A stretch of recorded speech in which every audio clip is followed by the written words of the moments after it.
Good morning, students. You're welcome to online classes. I am Raman Chaudhary from Bharat Study Circle and I'm teaching you social science. Let's start. Third chapter from history. The name of the chapter is The Making of a Global World, यानी कि global world को बनाना. तो globalisation का मतलब ये होता है कि लोगों का गुड्स एंड सर्विसेज का नेशनल और इंटरनेशनल लेवल पर लेकर के जाना, वही उसका ग्लोबलाइजेशन कहलाता है या ग्लोबल वर्ल्ड मेकिंग कहलाता है. So this is objective type of questions. Question number 1. Many of our common food were not known to our ancestors. These foods were. कुछ कॉमन फूड्स थे जिनके बारे में हमारे पूर्वज या वंशज नहीं जानते थे. वो फूड्स कौन से थे? The answer is potatoes, chillies, sweet potatoes. ये फूड्स के बारे में हमारे एंसेस्टर्स नहीं जानते थे. Question number 2. For more than a millennia cowries and sea shells were used as the form of. यानी कि बहुत साल पहले कौरी और सीशल्स यानी कि सीपी और घोंगे को यूज़ किया जाता था. किस तौर पर? Answer is currency. ये हमारी मुद्रा के तौर पर यूज़ किए जाते थे. Question number 3. The first world war was fought between the year. First world war किस सन में हुआ था? 1914 टू 1918 के बीच में. Question number 4. Chutney music was created by. Chutney music को किसने बनाया था? The answer is Indo Caribbean people. Indo Caribbean लोगों ने इसको बनाया था. Question number 5. What is Hosay. Hosay क्या होता है? Muharram procession in which workers of all races and religions joined. ये एक मुहर्रम का बहुत बड़ा जुलूस होता था जिसमें सभी धर्मों के, सभी जाति के लोग एक साथ इन्वॉल्व होते थे. इसको हौसे कहते हैं. Question number 6. The most important cause of the great depression was. यानी कि डिप्रेशन जो हुई थी, मंदी का मेन कारण क्या था? Answer is over production in agriculture. Agriculture में ज़्यादा प्रोडक्शन हो जाना. ठीक है, जब ज़्यादा प्रोडक्शन हो गया तो leading to fall of prices, तो इससे हमें प्राइजेस को घटाना पड़ा. Thank you. This is very short questions from chapter 3 from history. Question number 1. What is globalisation. Globalisation क्या है? Answer is movement of people, goods and services across the nation has been termed as globalization. यानी कि लोगों का, goods and services का national और international level पर लेकर के जाना, वही हमारा ग्लोबलाइजेशन के नाम से जाना जाता है. Question number 2. Define rinderpest. Rinderpest क्या था? Answer rinderpest also refer to as cattle plague. Rinderpest को हम लोग कैटल मतलब जानवरों में होने वाले प्लेग के नाम से भी जानते हैं. Is a serious contiguous diseases of cattle. ये जानवरों में होने वाला एक कॉन्टीजियस डिसीजेज है. कॉन्टीजियस मतलब होता है छुआछूत की बीमारी. तो ये जानवरों में होने वाला एक कॉन्टीजियस डिसीज है. Question number 3. What was the most powerful weapon of the Spanish conqueror to colonise America. यानी कि स्पेनिश ने, स्पेन के लोगों ने कौन सा पावरफुल औजार अपना यूज़ किया था अमेरिका में अपनी कॉलोनीज स्थापित करने के लिए या अमेरिका को जीतने के लिए? The answer is the germs such as those of smallpox. उन्होंने जर्म्स का यूज़ किया था, यानी कीटाणुओं का यूज़ किया था जो कि स्मॉल पॉक्स के तौर पे थे. Americans original inhabitants had no immunity against this disease. America के जो ओरिजिनल रहने वाले लोग थे, इनहेबिटेंट मतलब रहने वाले, अमेरिका के जो ओरिजिनल रहने वाले लोग थे उन लोगों की इम्यूनिटी सिस्टम इतनी अच्छी नहीं थी कि वो इस डिसीज से फाइट कर सकें। So it killed the whole community, इससे उनके पूरे समुदाय का ही नाश हो गया। Question number 4, which two countries were among the world's richest until the 18th century? 18वीं सदी तक के सबसे रिच कंट्री किसे माना जाता था? तो China and India. Question number 5, state any 2 steps taken by the British government to improve agriculture in West Punjab. यानी कि ब्रिटिश गवर्नमेंट ने पंजाब में एग्रीकल्चर बढ़ाने के लिए, उसको सुधार करने के लिए कौन कौन से स्टेप्स उठाए थे? Answer is point 1, a network of irrigation canals was build, यानी सिंचाई की नहरों का एक जाल बिछा दिया गया था। The network of irrigation canal was build, सिंचाई के लिए जो नहरें होती हैं उनका एक बड़ा जाल बनवाया गया था।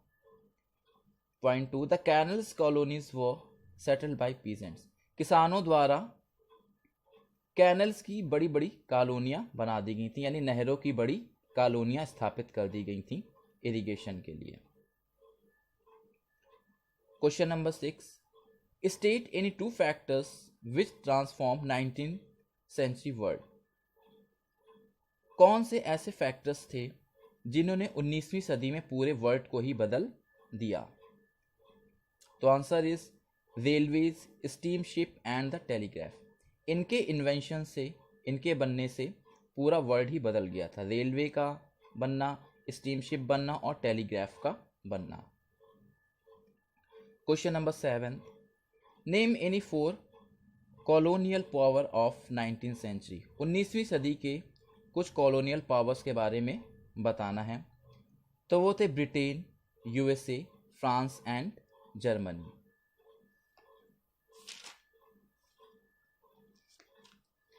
This is question number 8. Name the disease which had terrifying impact on people's livelihood and local economy of Africa during 18th-19th century. यानी कौन से ऐसे डिसीज थे जिन्होंने अफ्रीका के लोगों के रहन सहन पर और उनकी इकोनॉमी पर बहुत ज़्यादा प्रभाव डाला 1890 के दौरान में? Answer is cattle plague and render paste. ये डिसीज़ के बारे में हम पहले भी डिस्कस कर चुके हैं, रेंडर पेस्ट। तो कैटल प्लेग और रेंडर पेस्ट 2 डिसीज थे बड़े। Question number 9, how rinderpest arrived in Africa in the late 1880 century. Rinderpest की जो बीमारी थी वो अफ्रीका में कैसे पहुंची 1880 की सदी में? Answer is it was carried by infected cattle imported from British Asia. ये बीमारी जो पहुंची वो इन्फेक्टेड कैटल्स के थ्रू पहुंची, यानी इन्फेक्टेड जानवरों के थ्रू पहुंची जो ब्रिटिश एशिया से खरीदे जाते थे। To feed the soldiers invading in East Africa, और उन सिपाहियों को खिलाया जाता था इनका मांस जो कि अफ्रीका में रह रहे होते थे। तो इस तरीके से ये बीमारी उनके तक पहुंची। Question number 10, who was indentured labour. Indentured labours क्या होते हैं? Answer is they are the bounded labour under the contract to work for an employ. ये एक बाउंडेड लेबर्स होते हैं, बंधे हुए लेबर्स, जो कि कॉन्ट्रैक्ट पे काम करते हैं अपने एम्प्लॉयर के पास एक स्पेसिफिक अमाउंट के लिए और एक स्पेसिफिक टाइम के लिए। यानी कि इंडेंचर लेबर्स ऐसे लेबर्स होते हैं जो कॉन्ट्रैक्ट पे काम करते हैं अपने एम्प्लॉयर के लिए, और इनकी अमाउंट जो होता है सैलरी का वो बंधा होता है एक निश्चित टाइम के लिए। Question number 11, what is G77? G77 क्या है? G77 is a group of developing nation. G77 एक डेवलपिंग नेशंस जो हैं उनका एक ग्रुप है, design to promote its members economy interest and enhance the capacity of United Nation, जो इसलिए बनाया गया था कि लोगों का इकोनॉमी के प्रति इंटरेस्ट जगाए and enhance the capacity of United nation, United nation की कैपेसिटी को बढ़ाए, इसलिए ये G77 को बनाया गया था। Thank you.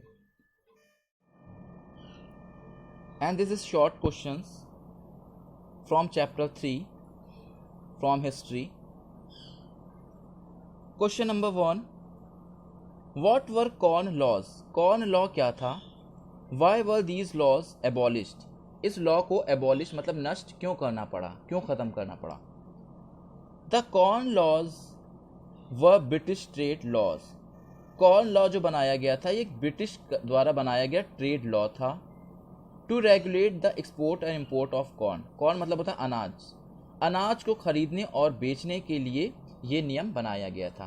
तो कॉर्न लॉ जो था वो ब्रिटिश ट्रेड लॉ द्वारा बनाया गया एक नियम था जो कि कॉर्न अनाज को खरीदने और बेचने के लिए बनाया गया था। These laws were abolished because. इस लॉ को नष्ट करना पड़ा क्योंकि these laws restricted free trade. इस लॉ के थ्रू हम लोग फ्री ट्रेड नहीं कर सकते थे, एक देश से दूसरे देश में हम लोग फ्रीली ट्रेड नहीं कर सकते थे, इसलिए इसे नष्ट करना पड़ा। Point 2, landlords, industrialist and urbans were against this law. तो लैंडलॉर्ड्स जो होते थे और जो इंडस्ट्रियों में काम करने वाले होते थे, अर्बन लोग जो होते थे, शहरी लोग, वो इस लॉ के खिलाफ थे, इसलिए इसे खत्म करना पड़ा। Question number 2, what is mean by Bretton Woods agreement? Bretton Woods agreement क्या है, इससे क्या समझते हैं? Answer is the Bretton Woods conference was held in July 1944 at Bretton Woods in USA. Bretton Woods की कॉन्फ्रेंस जो हुई थी वो यूएसए के ब्रेटन वुड्स जगह पर हुई थी जुलाई 1944 को। Under this system the international monetary fund and the international bank called the world bank. इस जगह पर ये जो बड़ी संस्थाएं थीं जैसे कि इंटरनेशनल मॉनेटरी फंड जो मनी से रिलेटेड काम करती है और इंटरनेशनल बैंक, ये दोनों संस्थाएं जो थीं इकट्ठा हुई, इंटरनेशनल मॉनेटरी फंड और इंटरनेशनल बैंक, और इन्होंने मिल करके वर्ल्ड बैंक के साथ वहाँ पर बातचीत की to preserve global economic stability, कि जो हमारी ग्लोबल इकोनॉमी है उसमें स्टेबिलिटी लाई जाए, स्थिरता लाई जाए, लोगों को फुल एम्प्लॉयमेंट दिया जाए और वर्ल्ड को इंडस्ट्रियलाइज किया जा सके। तो यही हमारा कहलाता है Bretton Woods agreement. Question number 3, the first world war was an modern industrial war, explain it. First world war जो था इसको मॉडर्न वर्ल्ड वॉर के नाम से जानते हैं, इसको एक्सप्लेन करिए। The first world war was the war saw the use of machine guns tanks chemical weapons on large scale. ये मॉडर्न वर्ल्ड वॉर इसलिए कहा जाता है क्योंकि इसमें पहली बार लोगों ने गन्स का यूज़ देखा इतने बड़े लेवल पर, टैंक्स केमिकल्स वेपन यूज़ हुए थे लार्ज स्केल पर, इसलिए इसे एक बड़ा वर्ल्ड वॉर के नाम से जानते हैं। Point 2, the scale of death and destruction 9 million people. इसमें लोगों की जो डेथ हुई थी, डिस्ट्रक्शन विनाश हुआ था, वो 9 मिलियन पीपल का हुआ था। 9 million people were dead, 9 lakh लोग जो थे वो मारे गए थे, and 20 million people were injured, और 20 मिलियन पीपल जो थे वो इंजर्ड मतलब घायल भी हुए थे। Question number 4, what was mass production? Mass production क्या होता है? Explain its impact on the world in 20th century. 20वीं सदी में इसका क्या प्रभाव पड़ा उसके बारे में बताइए। Answer is production of goods on large scale with the help of machine is known as mass production. Machine की सहायता से बड़े लेवल पर किसी चीज़ का प्रोडक्शन करना वो हमारा मास प्रोडक्शन कहलाता है। मशीन की हेल्प से बड़े लेवल पर किसी चीज़ का प्रोडक्शन करना मास प्रोडक्शन कहलाता है। इसका इम्पैक्ट क्या पड़ा? Mass production lowered cost and prices of goods. Mass production हो जाने से वस्तुओं की कॉस्ट बहुत कम हो गई और प्राइजेस भी वस्तुओं के कम हो गए। Point 2, the demand and refrigerators, washing machine etcetera was filled by financed and granting loan. Refrigerators, washing machine, इन सब की डिमांड को पूरा किया जाने लगा लोन के थ्रू और फाइनेंस के थ्रू भी इनकी डिमांड्स को पूरा किया जाने लगा। Point 3, large investment in housing and households goods seems to create a higher employment and incomes. Household और हाउसिंग्स में बड़ा इन्वेस्टमेंट करने के बाद लोगों को एक अच्छा रोजगार मिला और लोगों की इनकम में भी वृद्धि हुई। इन सब मशीन के थ्रू काम होने से लोगों का एम्प्लॉयमेंट बढ़ा और इनकम्स में भी वृद्धि हुई। Thank you. And this is long questions from chapter 3 from history. Question number 1, analyse the consequences of second world war. Second world war के टाइम में क्या क्या परिस्थितियां हुई उसके बारे में बताइए। Answer is death and destruction. कितनी मौतें हुई और कितना विनाश हुआ। मोर देन 60 मिलियन पीपल और about 3% of the world population are believed to have been killed. More than 60 million people यानी कि 60 मिलियन पीपल और पूरी वर्ल्ड की पॉपुलेशन का देखा जाए तो 3% लोग जो थे इस विश्व युद्ध में मारे गए थे। Millions of people were injured in this war. लाखों लोग घायल भी हुए थे इस युद्ध में। और क्या हुआ। Point 2, economic losses. इकोनॉमी में कैसे लॉस हुए। The world war second caused a great damage to agriculture, trade and commerce. पूरी इकोनॉमी डगमगा गई थी सेकेंड वर्ल्ड वॉर के टाइम पर। एग्रीकल्चर पर, ट्रेड पर और कॉमर्स पर बहुत बड़ा प्रभाव पड़ा और पूरा ये डैमेज हो गया। Point 3, USA became a superior power. Second world war से यूएसए पूरा सुपीरियर पावर बन गया था, सुपर पावर बन गया। The world war second made USA the super power of the world. World war second से यूएसए पूरा सुपर पावर बन गया। Undoubtedly the USA played an important role in the victory of the allies. और निसंदेह USA ने एक important role अदा किया हर संधि को जीतने का या हर संधि में अपनी जीत दर्ज कराने का। Point 4, new economic system. नया इकोनॉमिक सिस्टम क्या है। The main aim of the post war international economic system was to preserve economy stability. इस युद्ध का मेन उद्देश्य जो था वो ये था कि इकोनॉमी में स्टेबिलिटी लाना, स्थिरता लाना and full employment in the industrial world. और इंडस्ट्रियल लेवल पर लोगों को पूरी तरीके से फुल एम्प्लॉयमेंट देना। Question number 2, explain the impact of the great depression on Indian economy. Indian economy पर जो मंदी आई थी उसका क्या असर पड़ा उसको एक्सप्लेन करना है। Point 1, impact on trade. ये जो डिप्रेशन हुई, मंदी हुई, इससे हमारे ट्रेड पर क्या असर पड़ा। The depression immediately affected Indian trade. इस डिप्रेशन ने इंडियन ट्रेड पर अपना पूरा प्रभाव डाला। India's export and import nearly fell down between 1928 and 1934। India का जो एक्सपोर्ट और इंपोर्ट था वो पूरी तरीके से फेल डाउन मतलब गिर गया 1928 से लेकर 34 की बीच में। Wheat price in India fail by about 50%। गेहूं के दाम जो थे 50% तक पूरे गिर गए। Point 2, impact on farmers. किसानों पर क्या असर पड़ा। The fall in price had a deep impact on poor farmers. गरीब किसानों पर भी इसका एक बहुत बुरा असर पड़ा। Two agriculture prices fell down but the government refuse to give any help to the farmers in taxes. जबकि बेचारे जो किसान थे उनकी एग्रीकल्चर के प्राइस पूरी तरीके से गिर चुके थे, लेकिन गवर्नमेंट ने भी किसी तरीके की मदद किसानों की नहीं की और उनके टैक्स में किसी तरीके की छूट उनको नहीं दी। Third, impact on urban India. शहरी लोगों पर इसका क्या असर पड़ा। The depression proved less grim for urban nation. शहरी लोगों पर थोड़ा सा इसका कम प्रभाव पड़ा। The prices fell down of product and everything cost less. वस्तुओं के प्राइस जो थे धीरे धीरे वो गिर गए और वस्तुओं की कॉस्ट जो थी वो भी सस्ती हो गई। पॉलिटिकल इम्पैक्ट क्या पड़ा। The great depression paved way for Gandhi ji to launch civil disobedient movement. Political impact ये पड़ा कि गांधी जी गुस्सा हो गए और उन्होंने किसानों के लिए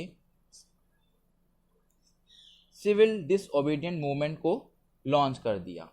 ये पॉलिटिकल इम्पैक्ट हुआ था। Thank you.